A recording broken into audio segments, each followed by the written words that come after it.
Welcome to Day 6 of the CruiseView's beta sailing on board the Grandeur of the Seas.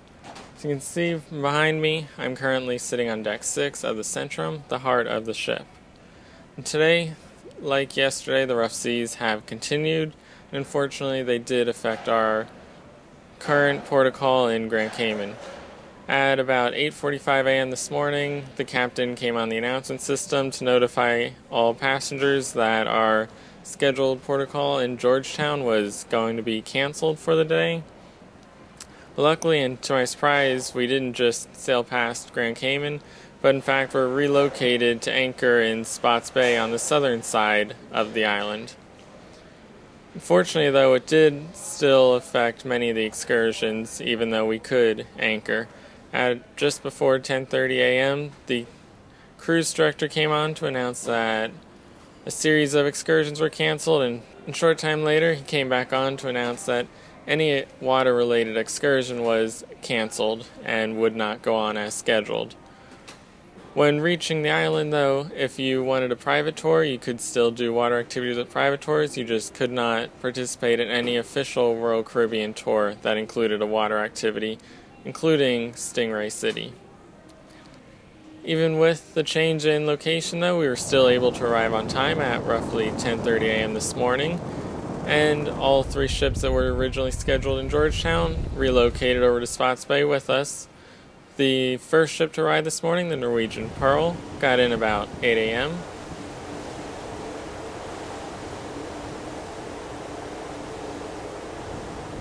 while the Carnival Conquest got in at 10 a.m. just ahead of us.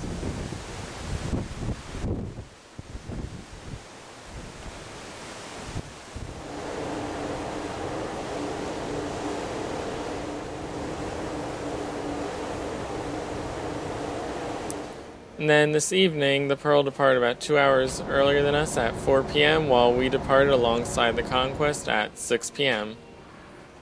Along with this lineup of three ships, we also happened to see one of the Oasis-class ships off our port side while we were sailing into Grand Cayman this morning. At the moment, I'm not sure which ship it was, but it was one of them, whichever is currently on their Western Caribbean itinerary, which would have had them in Jamaica yesterday and Cozumel tomorrow, with today being a sea day, the exact opposite of what our current three-day lineup is. Of course, we were in Grand Cayman today and not just sailing by it as they did. To give you a few little interesting statistics, once again, just like yesterday, if you were to combine all three of the ships that are in port today, they would come out to roughly 277,347 gross tons, and they'd be capable of carrying 7,814 passengers. If you line them up end to end, they would stretch 2,832 feet long. When side to side, they'd be about 340 feet wide, which interestingly is not that much wider than the Oasis class is with just a single ship. And with all three ships in port, all the tendering operations were able to continue as scheduled. Everybody was able to get to land and back. It was just a little hairy at moments as the tenders were rocking considerably and oftentimes rising and falling up to a single deck or more.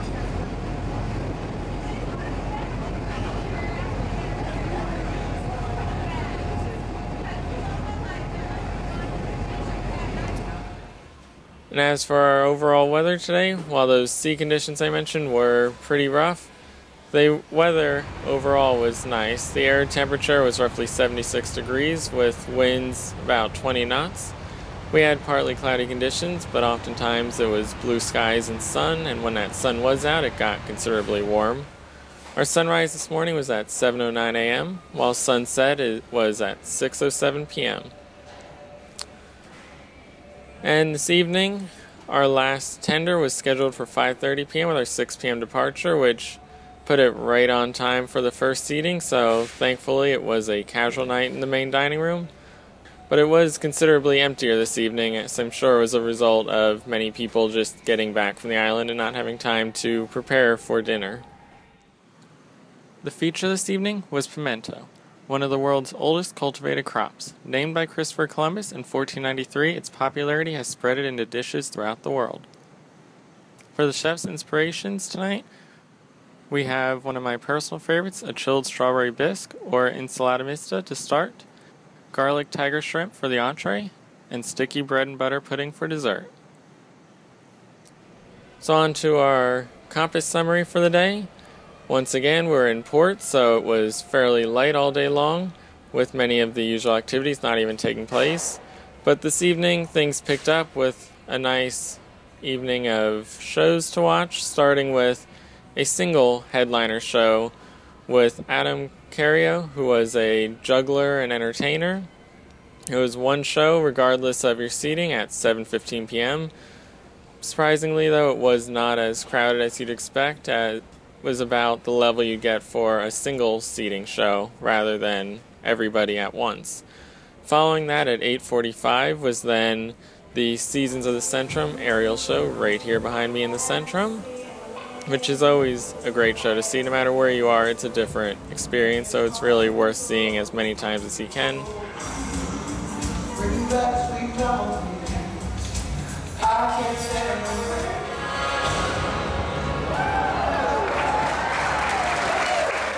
And you'll be able to check out the video recorded this time, as well as the several videos that I have from the previous sailing. So if you haven't watched them yet, be sure to check them out, because it is a great show to see. And directly following that Seasons of the Centrum show, we had the Love and Marriage Game Show in the Palladium Theater, hosted by Jeffrey Arpin, as well as Daryl. Yeah. It's hot. Oh, thank you. Look at me. Sweating like Mike Tyson in his spelling bee. I love that.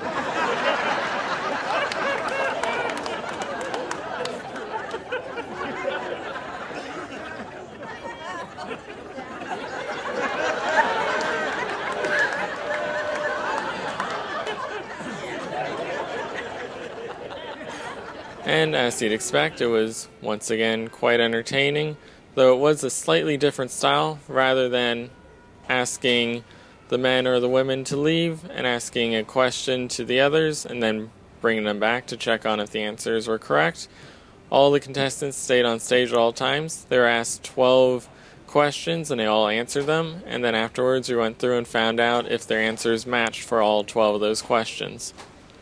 So it was slightly different, but still just as entertaining. What is your wife's number 5? 1, 2, 3, 4. No, we missed one. Okay. Okay, what is your wife's, do you remember your mother-in-law? Okay, what was her best feature? And of course, following that, 10:15, over in the South Civic Lounge was the adult karaoke, as it is every night. And as for tonight's venue, I'm going to do something a little different. Instead of choosing a specific location within the ship's tour, we're choosing a concept, which is going to be ocean connection. So we're going to be taking a look at the promenade deck and the jogging track and just show you some of the areas where you can really connect to the seas and see what's going on outside of the ship. The Vision class, defined by its connection to the sea, also features multiple outdoor areas to expand upon that connection. On Deck 5, the promenade features the classic design with lifeboats located above.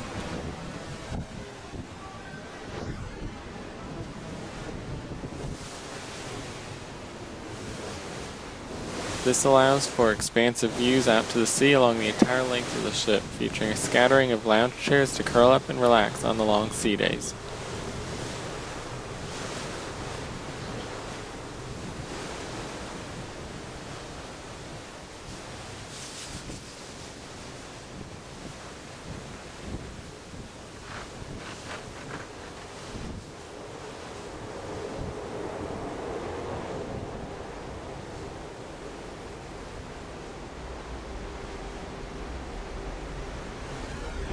The promenade continues all the way around the Grandeur with wide open views over the wake at the aft end.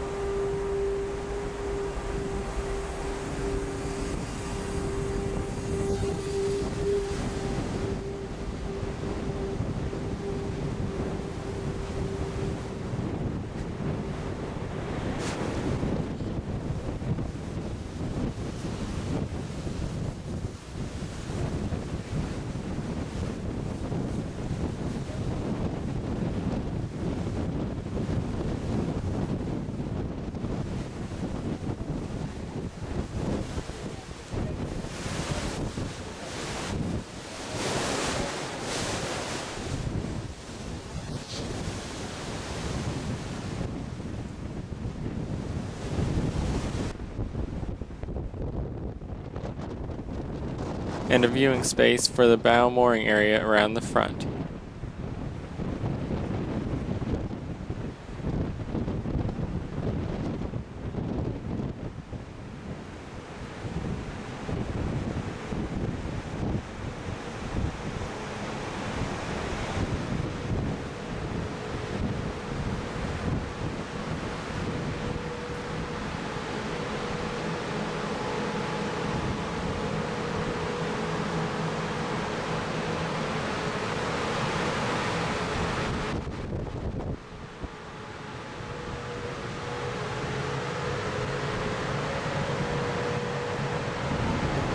Deck 10 features the ship's jogging track.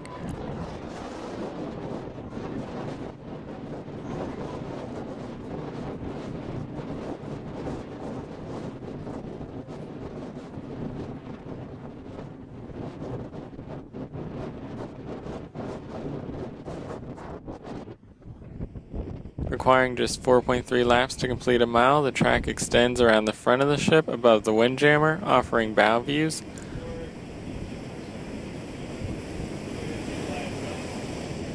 Less about the boat, but everyone being super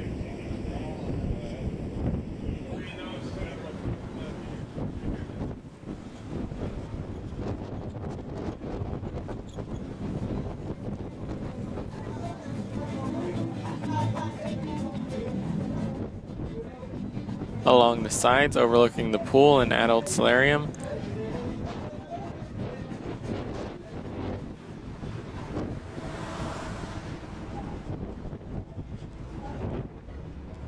before unfortunately turning under the retractable solarium roof stowaway in front of the fitness center rather than around the aft end of the ship as a result of the rock climbing wall being added several years ago.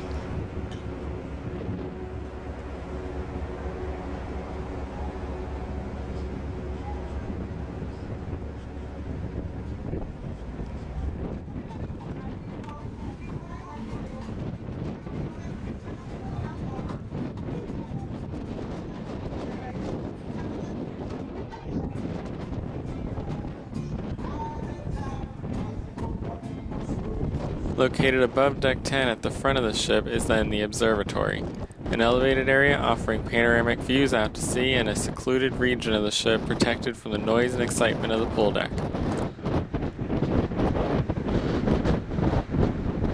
Creates the perfect place for ship spotting in the Caribbean or simply taking a nap while getting a tan. With so many areas offering wide open views of the sea in addition to those inside, it's no wonder the Grandeur is part of the Vision class.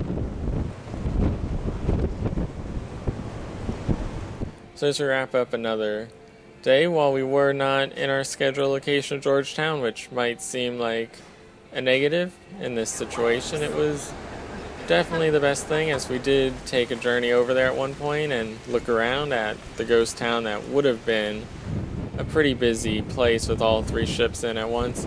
And it was pretty clear, as you can see from the footage, that there was no way we were going to tender in there, as the seas were significantly rougher. Waves are crashing on the shores and shooting into the skies. The pier that we would have been expected to tender onto was getting overrun by waves.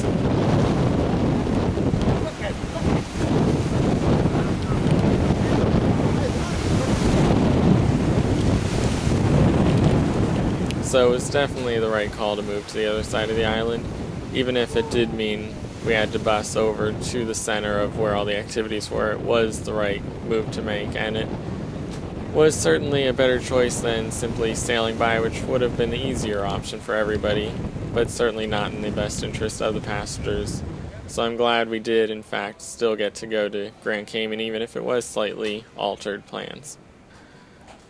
So that does it for another edition of the Cruise View. Thanks for watching, and of course, stay tuned for tomorrow, as we'll be sailing into Falmouth, Jamaica, Royal Caribbean's private island that they built specifically for the arrival of Oasis back in 2010. So it should be an interesting episode, and once again, stay tuned for the links.